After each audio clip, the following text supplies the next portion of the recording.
Hey everyone, it's Mattea with the Sierra Club Grand Canyon chapter, aka the Arizona chapter.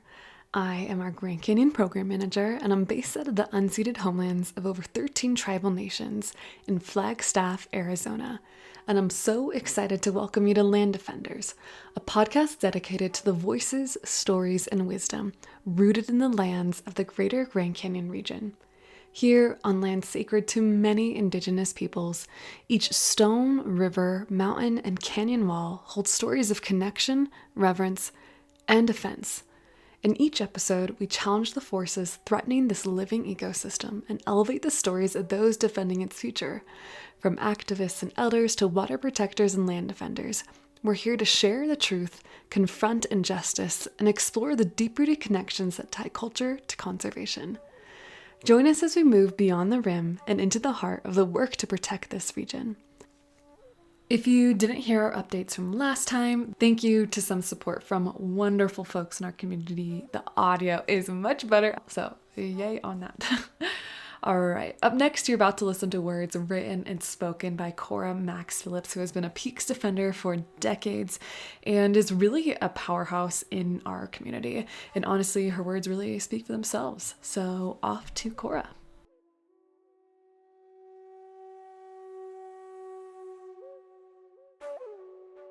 Hey everyone, I'm so excited to be here today with Cora Maxx-Phillips. We have been navigating this recording for a while, so I'm really excited and grateful that we're able to make it happen today.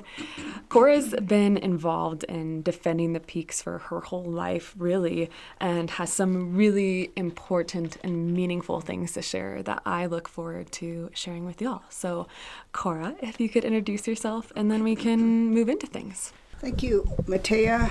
It is truly my honor to be here to talk about issues that pertain to our sacred mountain known as the Goetz in my Navajo language. I come from the Navajo Nation, and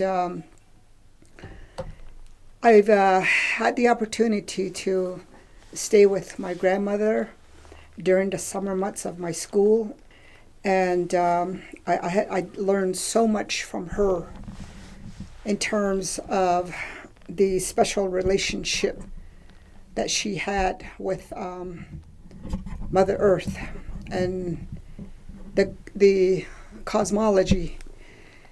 And so my parents learned well from that generation. And now, so it's my generation that I've picked up a lot of these valuable lessons, and now I'm passing that down to my children and my grandchildren. So this podcast is part of an ongoing communication on the dilemma of the Goetz. It started off with Save the Peaks, but has transitioned now to Heal the Peaks, because the ecosystem is being threatened by nitrogen pollution. This pollution has increased over the years, leaching contaminated water into the alpine habitat, amongst other problems. This exploitation of the natural ecosystem would eventually generate invasive species, making the areas highly prone to forest fires. And so through this venue that's intertwined with climate change, there's been a public outcry on why necessary changes are critical on how we treat nature for personal monetary gain. Years back, I've seen an uncontaminated Goetz stand majestically strong, but today, within the Snowbowl's permitted area, healing has become crucial from excessive nutrient loading, which has gone over at least 700% beyond the applicable normal standards, in addition to other problems. And this will only increase because this unregulated, excessive nutrient loading is compounded by the problem of year-round skiing and with an unlimited capacity of people that goes to ski up there. A note on year-round skiing, this is in reference to Snowbowl's extensive work to significantly expand their ski season using artificial snowmaking, not necessarily to literally ski year-round. So with more skiers, the goal of making more money is fulfilled. Instead of recognizing the environmental abuse, it's ignored at the expense of humanity's risks and threats. The year-round skiing provokes ongoing problems that will only escalate. Man's set of laws that dictates to playing God, making artificial snow, only fuels this problem and eventually turning it into an existential crisis. What is urgently needed now is building a bridge of understanding and honoring nature's set of laws to regenerate and heal the ecosystem of the mountain as well as the earth. Generationally, Indigenous nations have always talked about sacred sites for thousands and thousands of years, but no one seems to fully understand what that is. From my ancestors' teachings and my personal experiences, I've come to a conclusion that it's a deep, intuitive, or a visceral relationship which goes beyond man's logic or reason, and certainly beyond man-made laws. It goes into acknowledging the deep domains of the natural laws and something that man cannot intellectualize. The ancestors would say that it is an intricate web that helps to maintain the balance of the biodiversity, and it's interwoven with their prayers and songs. As the Indigenous people, we are an earth-based people with a strong astrophysical culture that binds us to nature. The ancient cultures cited in the Old Testament of the Bible talks about Mount Sinai as a special place where Moses made his offerings, communicated with God, and received the Ten Commandments, which was to be the basis of Christianity's ethical laws in today's Western civilization. Let me point out, similarly, that the Goetz mountain is a sacred place where our medicine men make prayers and offerings for spiritual renewal and inspiration. It serves as a basis for a moral and ethical laws which defines the principles of life that's enshrined in the beauty way of life paradigm. Tell me, is there a difference between these two cultures and the belief systems? Would Moses have allowed using reclaimed water on Mount Sinai to make artificial snow back then or even now? These sacred relations are fundamental elements to healthy Indigenous communities, and these bonds are being violated by refusing to honor the Indigenous spiritual practices.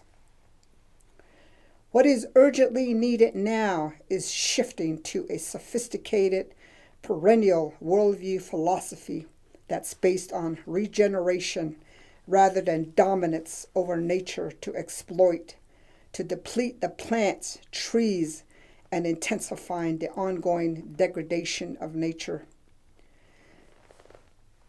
Physicists F. David Peat and David Baum examined alternative views in assessing the indigenous ways of living and knowing.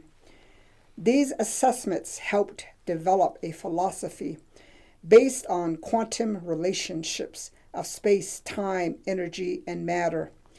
The insights demonstrate parallels between the new perspectives of science and our ancestors' perspective, in how they understood Earth and its living systems. Today, living in such a chaotic world where materialism, money, and greed has taken over, I find comfort in my ancestral wisdom that sought healing, harmony, and balance with the earth.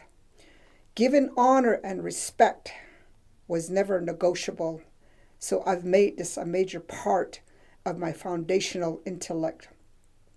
We forget, and let me repeat, we forget that everything that we are as humanity comes from the sacred living body of Mother Earth that nourishes us with air, healing energy, water, and food. It's an extreme absurdity to continue to destruct, contaminate, and exploit her, for we are only undermining ourselves as humanity. Historically, various scientific interpretations occurred around the 20th century, and the Newtonian Cartesian model concerned itself with defining the universe's features. This interpretation resulted in a fatal bifurcation, creating discrepancies of nature as an inert object with no intelligence and soul. This has certainly encouraged succeeding generations to treat an obviously living earth as an inert object, with a conclusion that the sacredness of life didn't exist and only recognized the material world. This is a major contrast and presents opposing views to the sacredness of life paradigm, which native sciences has always held in the highest regard. The manifestation of this Cartesian bifurcation has led man to self-designating themselves as the geoengineers of Earth to degrade, extract, demoralize, exploit, destroy, and crippling Earth for personal gain. So from these lenses, crippling a mountain with excessive nutrient loading, contaminated plants and soils is justified. As indigenous people, we've come to the realization that westernized culture's respect for life's sustainable elements of air, water, and land is very, very limited. The life-giving and healing mechanisms of nature is continually tossed to the wayside as we also wait to be pushed over to the brink of disaster through climate change. It's interesting that I ran across this research. The United Nations and the World Bank research shows that indigenous people make up 4% of the world's population. The land that they control is 22% of the Earth's surface, and within this, 22% is Earth's remaining biodiversity that's been deemed superior land ethics. And I'm proud to know that taking care of Earth's biodiversity is still our top priority among indigenous nations. This sense of pride takes us beyond materialism and greed. So through this venue, indigenous nations proudly continue their time-honored and generationally tested life's sacred experiences and continuously seeking to understand Mother Earth's intelligence. These are also time-tested doctrines that honor allowing all natural systems to prosper and honoring the 3 billion years of evolution. So this has led me to a sustained interest in the contrasting views of what is known among us as indigenous nations as spirituality and sacredness. Are there any possibilities of bridging any avenues for an understanding of this? The feasibility of this is highly contingent upon the closed and open-minded concepts that sits on a bedrock of supremacy and domination mode of thinking that's associated with westernized values. There is either a failure or just simply don't want to understand indigenous values, which is inclusive of two words, sacredness and spirituality. This brutally obstructs our struggles in defending sacred sites. These topics are misunderstood at the crossroads of the indigenous worldview philosophies and Western religious beliefs.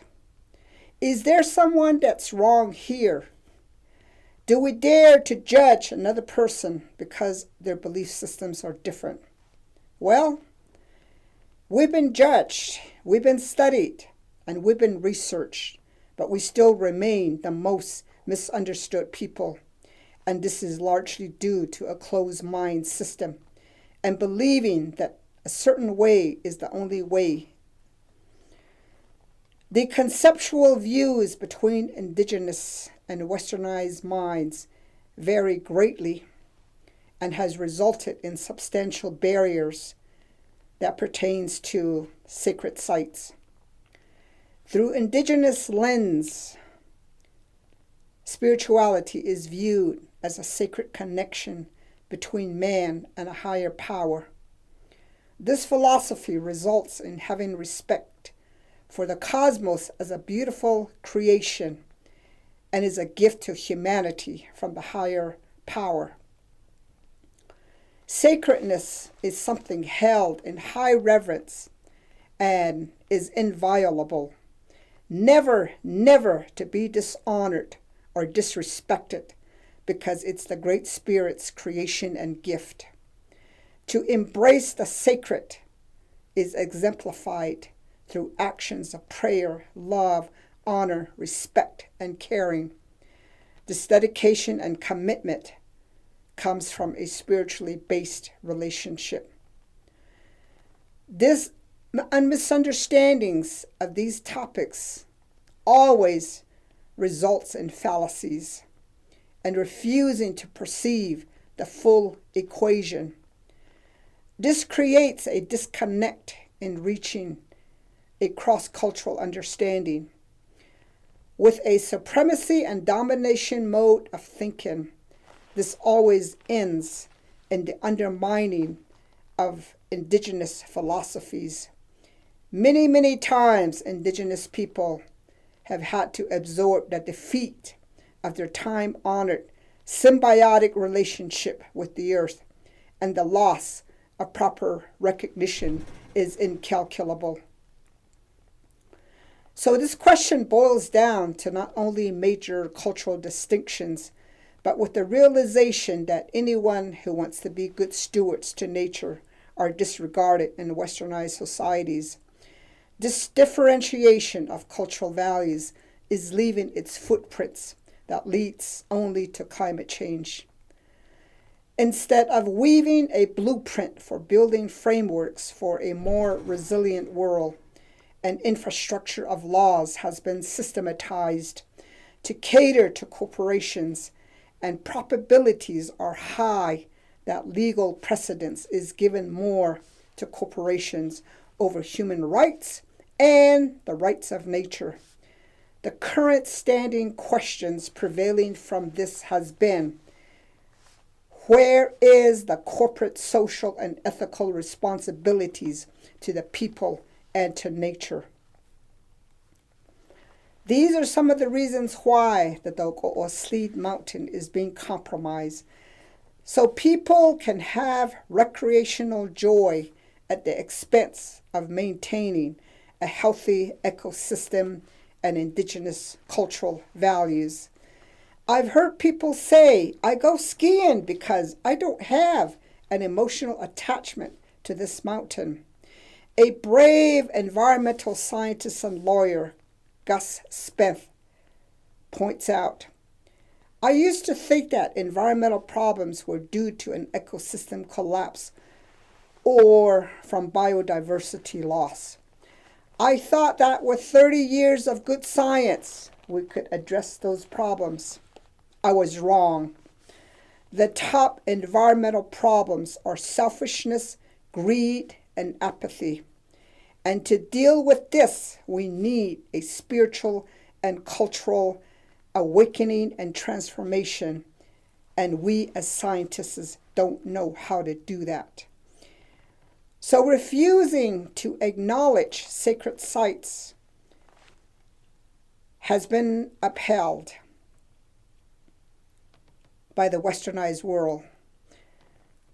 Even the Supreme Court has yet to render favorably on any indigenous sacred sites cases, and they've rendered favorably in many Christian religious cases.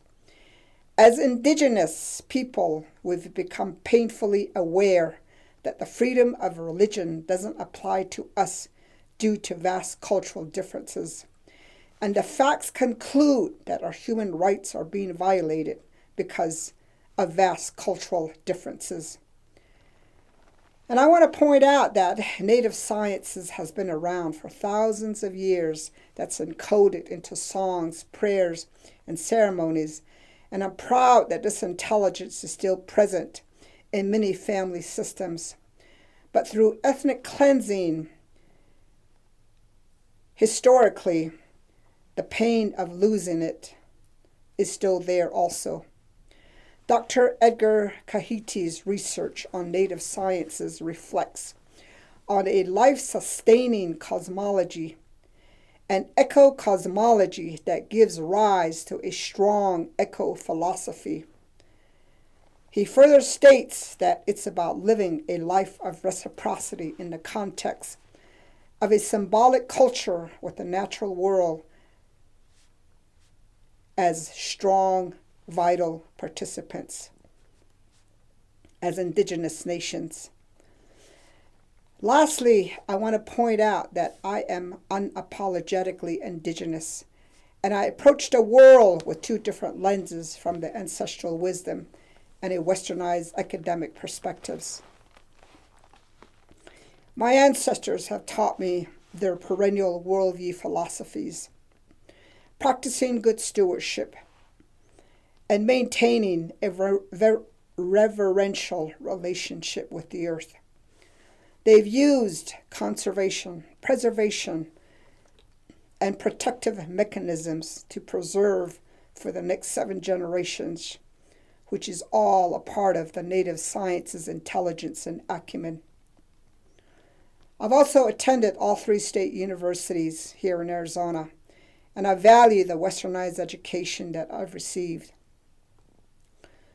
But it's my cultural education that gives me hope for the future as I contend with life's challenges. What I've come to understand is there are no distinctions between human well-being and the natural earth system. And this goes back to Sitting Bull's quote, "What we do to Mother Earth, we do to ourselves." So along the ways, this results from a non-negotiable recognition of a sophisticated system of the interconnectedness, the interdependency, and the interrelationships that's reflected in my ancestors' songs, prayers, ceremonies, and it's all endowed with deep connections to Earth's natural living systems. So to protect the sanctity of the Goetz, we don't need any more geopolitical or technological means that have an inherently flawed understanding and practices with nature. And due to this, we are requesting for a monitoring system, the good sciences that will help to monitor and provide data on the operations of Snowbowl. We've also asked for a nationally renowned scientist, and through this, we hope that additional scientific help will help us to track all data. So far, it's been a situation of no data, no problem from the Regional Forest Services Office and Snowbowl. This will only prevail in escalating the current problems of potential forest fires into the future. Whether it's the good westernized sciences or the native sciences, it's needed to inform policies that reflects the health of the Goetz and the earth itself. If Snowbowl is allowed to continue to sideline or eviscerate the necessary protection, or if the U.S. Forest Services continues to delay or decimate scientific expertise and decision making, this will create a serious plight that will be irreversible. Finding solutions has been challenging as to how this madness of using reclaimed water on the mountain could be stopped. So here, I would like to give thanks to the environmental scientists who have risen to help us solve the issues surrounding our beloved mountain, the Goetz. I also give thanks to all our brothers and sisters who are environmentalists regardless of their skin colors, who have stood with us to defend the mountain and the earth. Thus far, we've unapologetically enjoyed life and a culture of convenience, but this is also pushing us to the brink of a looming climate change from humanity's own corruption of trying to deceive nature. It's critical that we need to start recognizing that the planetary health and the survival of humanity are one.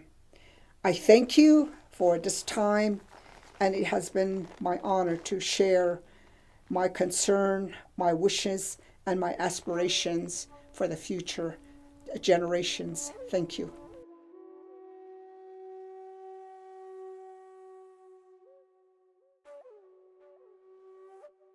Wow. Well, yet again, another incredible episode. If you've heard Cora speak in person, you know she really commands a presence and is not shy about how she speaks about these incredibly important topics. So I was so excited to have her join us and hear what she had to share.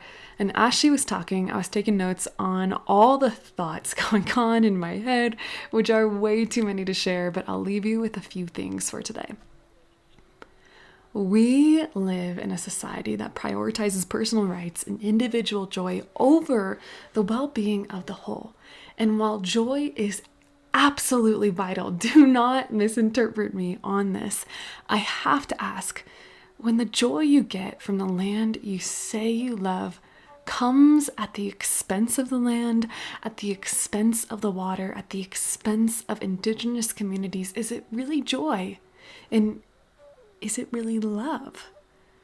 Honoring the land means recognizing that our responsibilities are greater than our desires, that we have a place within this intricate web that is life. It means understanding that we're a part of something larger than ourselves. True community, one that thrives for generations, requires care, not just for each other, but for the earth that sustains us.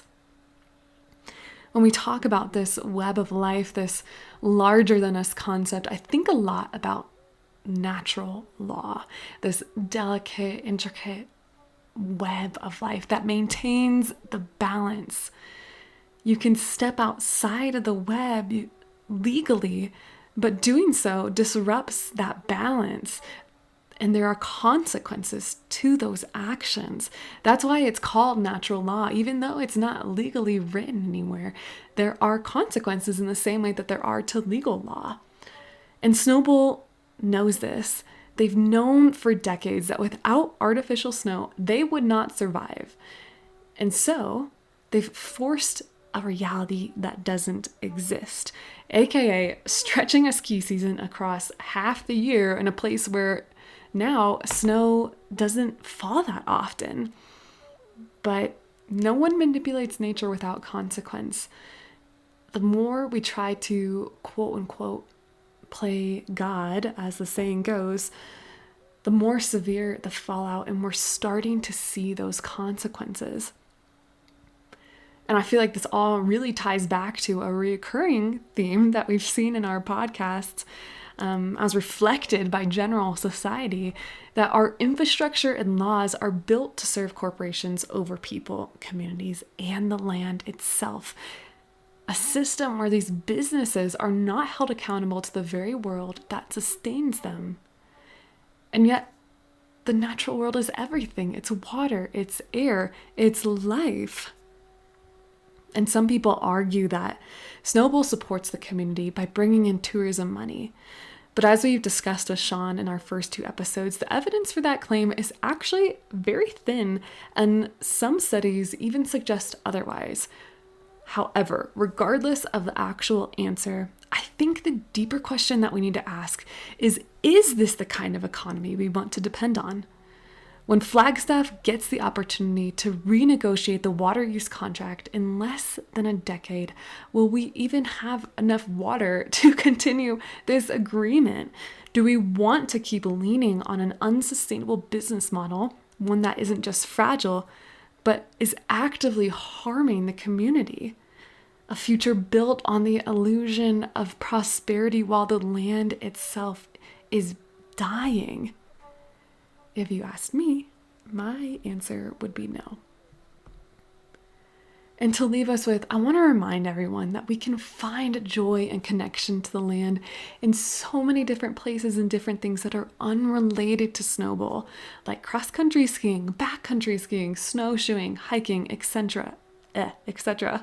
Experiences that don't require harm, that don't come at the expense of the very places that we love. There are so many alternatives that we can seek and that we can encourage our friends to seek. All right, well, thanks again for taking the time to listen, and thank you again to our friends and partners Beyond FLG. You can find them at Beyond FLG on social media or online at beyondflg.com. To learn more and stay connected, follow us on social media at Protect Grand Canyon, listed in the show notes, and follow us wherever you listen to podcasts. And consider sharing these episodes with others. Every episode and story shared is just another step towards protecting these sacred places for generations to come. For questions or to get involved locally, don't hesitate to email me at mattea.goetz@sierraclub.org, listed in the show notes. And until next time, may you find a deeper connection to the land and the wild places around you.